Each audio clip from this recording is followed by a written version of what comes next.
Greetings, YouTube. I know I didn't talk to you yesterday. This load I'm on, or was on rather. Every waking minute, I was either driving towards it or looking for a place to park. And I was still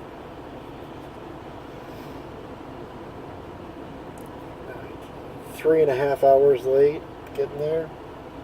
Now, an hour and 15 minutes of that was a traffic jam yesterday on Interstate 40 east of Memphis.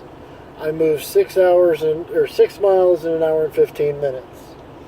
Ended up parking that day with 24 minutes left on my 11-hour drive clock. And got about 50 miles less than I wanted to. Day before that, well, there's the live unload.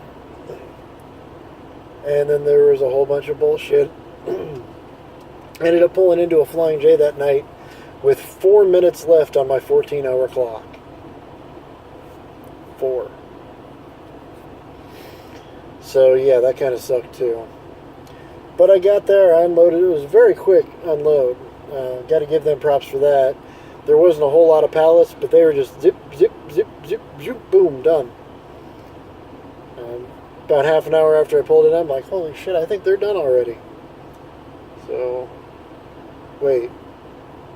I was 4.5 hours late, not 3.5 hours late. We're in, I'm in Eastern time now, not Central. But, like I said, this load was late when I picked it up.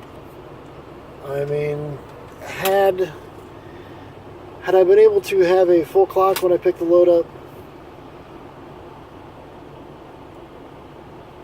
you know, had I relayed it in Memphis at the end of the day, like the original plan was for me to T-call it in Memphis, and that would have been damn near the end of my driving day. I would have had, you know, maybe 2 hours left. So, had either one of those things happened, I could have gotten this load here on time. But they dispatched it with me not having much time to get here. I mean, the being late picking it up, it was an exact pickup between two times, and the early time had already gone by. I had an hour and a half to get 88 point something odd miles to Port Arthur, Texas, where I picked it up.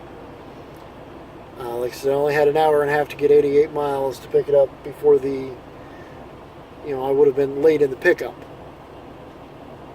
And then as soon as I picked it up, I moved it a little bit to the nearest truck stop and parked the truck. Like I said, 4 minutes left on my 14-hour clock. So, had I had a full clock when picking it up, it would not have been a problem getting it here on time. But, you know what? Apparently dispatch just don't give a damn. Found out the reason I haven't been getting my DM all week when I've been trying to call is that Jenna has not been in at all this week. I don't know if Jenna's sick or quit, fired, don't know. Maybe Jack Black went back to acting and took the wig off. I don't know. Okay? But, yeah. So I've been dealing with John and Dave. Dave's not bad, although I think he wants me to take a 34-hour reset here in the middle of nowhere, Fuckingsville, Ohio. I don't want to do a reset in Ohio. If I do a reset, get me back home first. But if he tells me to do a reset, I'll be like, alright, fine. I'm going 40, 50 miles up the road to an actual truck stop. Then I'll do a reset.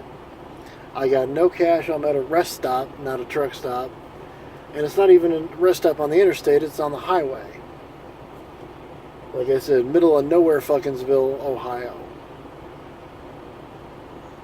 Might be going to Pennsylvania. Might be going to Louisiana. I don't know. But, you know. Fucking fly. Land somewhere I can swat your ass. I got to do some paperwork so I can get paid for these loads I've been doing. I've been putting it off.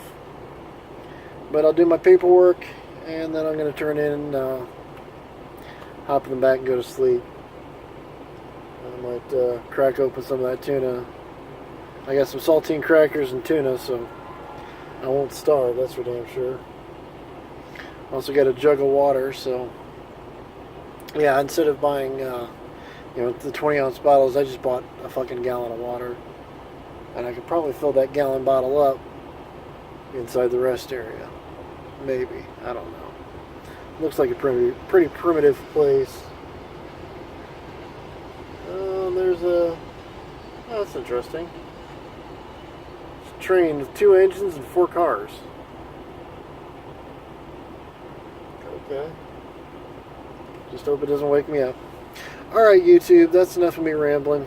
I love you. Talk to you later.